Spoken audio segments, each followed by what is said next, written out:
In 67 BC, the Roman army marched along the shores of the Black Sea.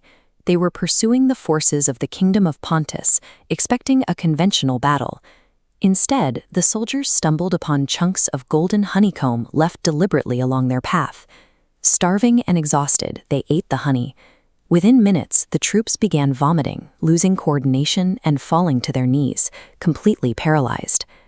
This trap utilized a naturally occurring substance harvested straight from local hives, a potent concentrate known as mad honey. This ancient biological weapon remains a physical reality today. Thousands of years later, a select group of people still risk their lives to harvest it from the wild. To find it today, you have to travel high in the Himalayas of Nepal. Here, the Gurung tribe maintains a harrowing tradition. They are the last people on Earth practicing a method of honey hunting depicted in cave paintings from 7,500 years ago. The process begins with intense, manual preparation. The villagers carefully fit wooden rungs into braided bamboo ropes, constructing flexible ladders that stretch up to 80 meters long. There are no climbing harnesses, no steel carabiners, and no safety nets. They rely entirely on these handmade tools to navigate sheer drops and unstable cliffs. Getting to the hives is a deadly gamble before a single drop of the honey is ever consumed. The hunt requires stepping off the cliff edge with bare hands and feet. A single hunter climbs down the swaying rope ladder, suspended hundreds of meters above the rocky abyss below. The target is a vertical, exposed honeycomb. These structures cling directly to the cliff face, sometimes reaching a full meter in length. This chart compares an average worker bee to the guardians of these hives, Aenis laboriosa. Measuring 3 centimeters tall, it is the largest honeybee species on the planet, equipped with stingers long enough to easily penetrate thick clothing. When threatened, up to 100,000 bees per colony deploy a hypnotic defense mechanism. They ripple their abdomens up and down in perfect synchronization, creating an optical illusion that makes the entire colony look like a single, massive organism. The hunter has to cut away huge chunks of heavy honeycomb while balancing on a swinging bamboo pole. At the same time, he absorbs hundreds of agonizing stings from the furious swarm. The giant bees are the carriers of the toxin, rather than its creators. The toxicity is entirely environmental. The giant bees feed on the nectar of specific blooming rhododendron flowers native to the high Himalayas. These flowers contain gyanotoxin, a powerful neurotoxin. As the bees gather the nectar, they naturally distill and concentrate the chemical into their honey. This graphic shows the sheer scale of production.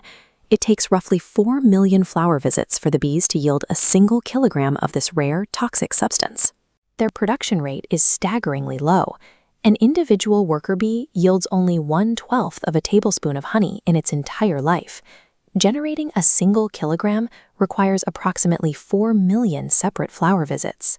This intense bottleneck, the microscopic output of the insects, combined with the lethal effort required by the hunters, creates the strict mathematical reality behind the honey's massive price tag. But despite hanging over sheer drops and handling biological poison, the hunters earn less than $50 per person. Meanwhile, that same honey sells for hundreds of dollars a jar on the global market. Consuming the raw honey triggers an immediate reaction. It starts with a spicy, burning sensation in the mouth. Soon after, the body's temperature drops and severe vomiting begins. In this cellular diagram, the gyanotoxin molecules physically latch on to the sodium channels within human cell membranes. The chemical binding forces these channels to stay jammed open. A surge of ions floods in, preventing neurons and muscle cells from communicating. That microscopic short circuit creates devastating macro symptoms. Consumers lose all sensation of heat in their fingertips. Numbness spreads through the limbs, leading to a rigid state of paralysis that can last up to 12 hours. Under the weight of the toxin, the consumer's body is effectively held hostage, its internal communication network entirely shut down. As the physical paralysis peaks, the psychological effects take over. Time distorts, ears ring loudly, and users experience vivid hallucinations where the world melts away. The line between medicine and poison is dangerously thin. A tiny spoonful might offer euphoria or purported medicinal benefits, but a slight miscalculation in dosage risks a slowed heart rate, heart failure, or death. The human body possesses no true antidote for granotoxin. The victim has to endure the symptoms until their system naturally clears the poison, usually emerging drained but alive after an agonizing 24 hours. This ancient biological weapon continues to grow wild in the high Himalayas, drawing hunters to the cliff's edge for a taste of the extreme. The mind isn't expanding into a traditional psychedelic trip. The auditory and visual hallucinations happen because the brain and the muscular system are undergoing a massive toxic short circuit.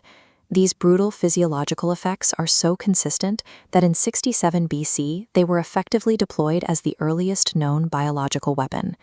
As an invading Roman army marched through the Black Sea region, the defending kingdom of Pontus intentionally left massive chunks of mad honeycomb sitting directly along their path. The hungry Roman soldiers devoured the honey. Within hours, their nervous systems crashed into paralysis and hallucinations, leaving them entirely defenseless against the defending forces. Thousands of miles away and thousands of years later, the Garum tribe engages with the exact same lethal compound. They harvest it precisely, respecting its extreme volatility and applying it strictly as medicine. A single spoonful holds the capacity to heal, paralyze, or kill, guarded by cliffs and swarms that demand a physical ordeal for every drop claimed.